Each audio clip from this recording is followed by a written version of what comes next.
gusto na po ang galing ng asawa ko. May mga gagawin kami Diyos para malaman ang extent ng injuries na natamo niya sa aksidente. Hindi na lang po namin ang pag-isa.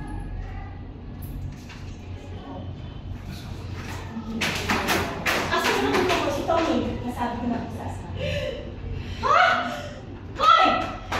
Bakit ikaw na naman? Bakit ito naman sinabi kaya ako'y nanay? Nandito pa rin ba? Nay, hindi mo ba alam na nakaratay ng anak mo dahil sa ginawa mo? Bakit ako? Eh, ikaw may punot dulo niyan. Ikaw lahat may kasalanan niyan.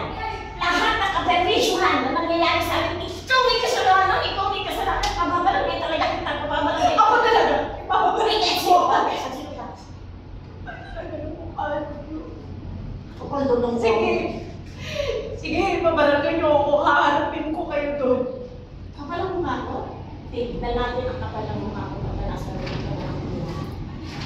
Ha? Tsaka isa pa, sino ba may kasalanan kaya na-aksidente ka lang? Hindi ba ikaw? Ha? Sana tinuloy mo. Tsaka pali ka na!